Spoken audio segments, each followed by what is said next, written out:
RD sir की इस video में आपका बहुत बहुत स्वागत है। दोस्तों, आज के इस वीडियो में कंपटीशन लेवल से संबंधित बहुत ही बेहतरीन क्वेश्चन को करने वाले हैं, जिसमें ये पूरा कोशिश किया गया है कि आपको बेसिक से समझाया जाए। और वास्तव में अगर आप वीडियो देखेंगे पूरे मन से, पूरे लगाव से, तो पक्का आपको यहाँ से कुछ ना कुछ सीखने को नया मिलेगा। तो चलिए बिना समय गवाए वीडियो को करते हैं शुरू।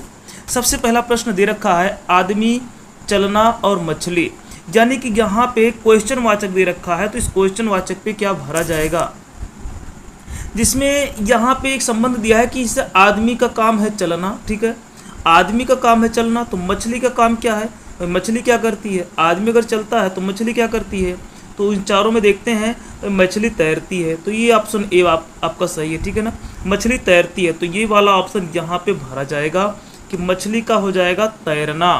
ठीक है, बहुत आसान क्वेश्चन था। ठीक इसी तरह से हम बढ़ते हैं अगले क्वेश्चन की ओर। तो ये रहा हमारा अगला क्वेश्चन। अगला क्वेश्चन हमारा में क्या है कि डॉक्टर, माँ और महिलाएं। डॉक्टर, माँ और महिलाएं, तो यहाँ पे डायग्राम दिया गया है कि इसमें से, यानी कि वेन आरेख है, इन वेन आरेख में से कौन सा सही होगा।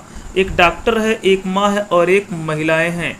ठीक है, तो यहाँ पे अगर हम बात करें माँ की, अगर हम बात करें माँ की, तो ये आपका हो जाएगा माँ। ठीक है, अगर ये माँ है, इसको आप माँ एम से दर्शाइए। ठीक है, ये माँ है और आपको पता है कि हर माँ एक महिला होती है ना, हर माँ एक महिला होती है। ठीक है, तो महिला आपका इसमें आ जाएगा। ये भी चलिए एम से दिखा देते हैं।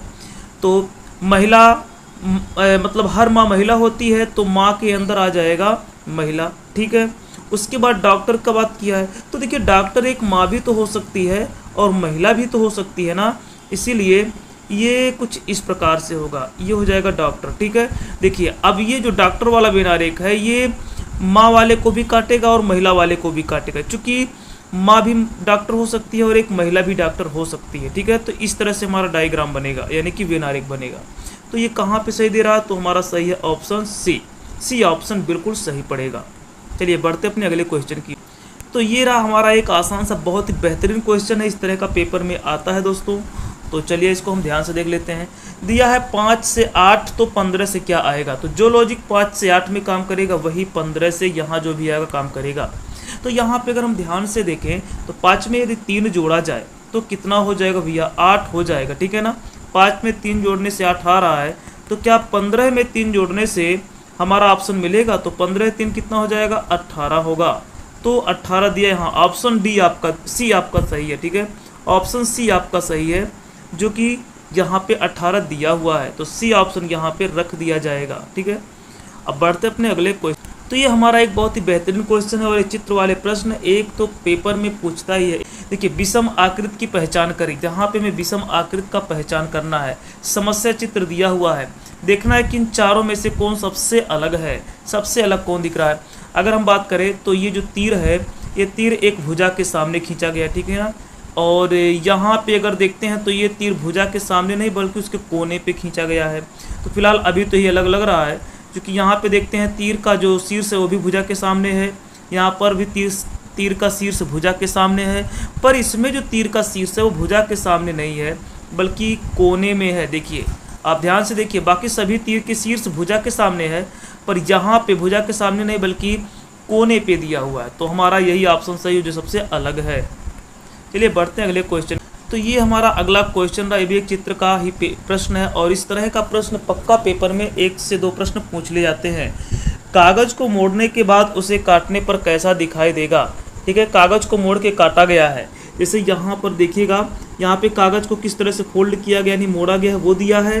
फिर लास्ट में कहता अगर इस तरह से कागज को काट लिया जाए तो इन चारों में से कौन सा आकृति बनेगा जब कागज को काट के फैलाया जाए। ठीक है, तो यहाँ पर देखिए ये पहले कागज को ऐसे रखा, यहाँ पे पहले कागज को ऐसे रखा है और बीच से लाइन मारा है, मतलब बीच से कागज को मोड़ा जाएगा।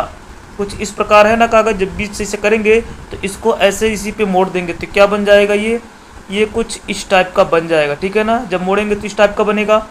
फिर इसके बाद देखिए बीच में फिर एक लाइन इस तरह से खींचा है, नहीं एक लाइन ऐसे है, अर्थात अब इसको पुनः इस पर मोड़ देना है। ठीक है, तो ये किस टाइप का बन जाएगा, मोड़ देंगे तो इस टाइप का बन जाएगा। ठीक है, अब यहाँ पे कहता है कि कागज को ऐसे काट दिया गया है, कैसे काटा गया, ऐसे काटा गया। ठीक है, तो कागज को इस तरह से काट लिया गया है।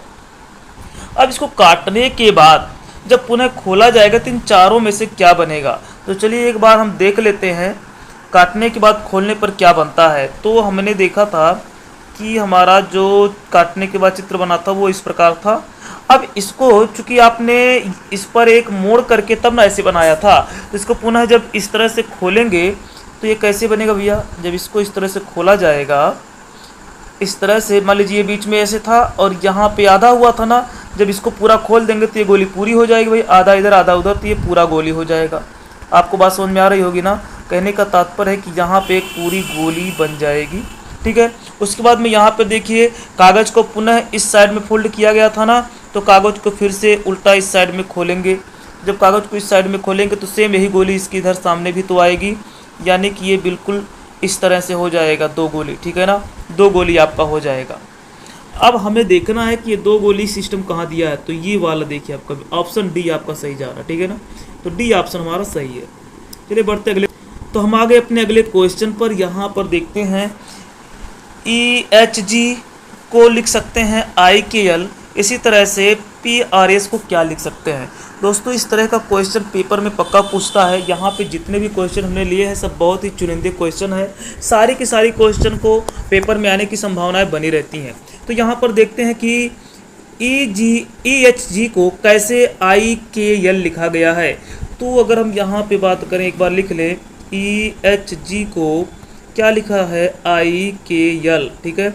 IKL कैसे लिखा, देखिए ई से क्या हुआ कि आई आया, तो ई के बाद कितने नंबर पे आई आता है, तो होता है आपका EFGHI, यानी कि चौथे नंबर पर, ठीक है।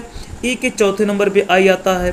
फिर देखते हैं एच का ऐसे क्या दिया हुआ है, किस नंबर पर क्या आएगा, तो HIJK, तो ये 3 नंबर पे आ रहा है, ठीक है ना। फिर जी का यल के साथ देखते हैं, तो GHIJKL, यानी 5वें नंबर पर ये आ रहा है, ठीक है। पहला 4 नंबर पे है, दूसरा 3 नंबर पे है, चौथा 5वें नंबर पर है, ठीक। ऐसे ही हम देखते हैं P का यहाँ पे क्या बनेगा, तो P को भी हमें 4 नंबर पे लेना है, चूंकि आपका ई चौथे नंबर पर लिया गया था। देखिए यहाँ पे चौथे नंबर पर, तभी तो आई आया। तो आप चौथे नंबर पे P से लेंगे क्या आएगा, तो P के बाद आता है QRST, तो देखते हैं यहाँ पे हमारा T बनेगा, ठीक है। यहाँ पे T आएगा। इसके बाद में H से 3 जोड़ने पर K आया था, तो यहाँ पे R के बाद चलते हैं 3 नंबर, RSTU, तो क्या आएगा यहाँ पे 3 नंबर पर U आएगा, ठीक है।